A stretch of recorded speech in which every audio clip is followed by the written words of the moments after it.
Menteri Kesehatan Budi Gunadi Sadikin mengatakan bahwa 3 varian COVID-19 yang mendominasi di Cina sudah hadir di Indonesia.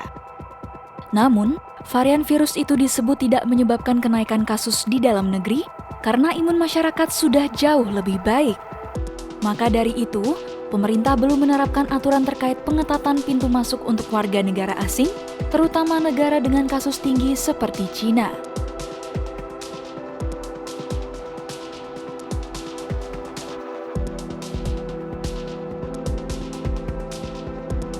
Menurut Budi, imunitas yang kuat terbentuk dari kombinasi vaksinasi dan infeksi yang terjadi secara alami. Hal ini dipengaruhi kebijakan penanganan COVID-19 yang dipilih pemerintah, yakni kebijakan gas dan rem. Berbeda dengan Cina yang menerapkan kebijakan 0 kasus COVID-19 alias Zero COVID-19 sehingga masyarakat sulit melakukan mobilitas. Hal itu mengakibatkan infeksi COVID-19 secara alamiah lebih sulit terbentuk.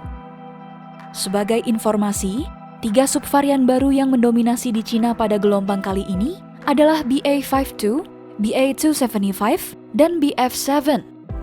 Di Indonesia sendiri, kasus subvarian BA.52 dan BA.275 sudah menurun setelah sempat mengalami puncak kasus. Sementara subvarian baru BF7 mulai masuk di bulan Juli, tetapi tak mengalami peningkatan kasus hingga saat ini.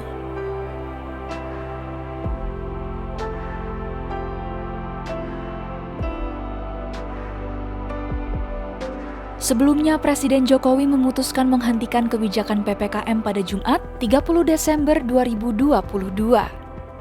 Menurut Jokowi, situasi pandemi di Indonesia sudah melandai dengan kasus harian COVID-19 pada 27 Desember 2022 hanya 1,7 kasus per 1 juta penduduk.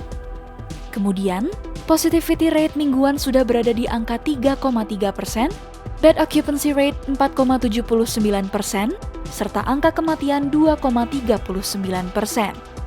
Jokowi mengatakan bahwa ini semua berada di bawah standar WHO. Setelah mengkaji dan mempertimbangkan perkembangan tersebut, kita ini mengkaji sudah lebih dari 10 bulan,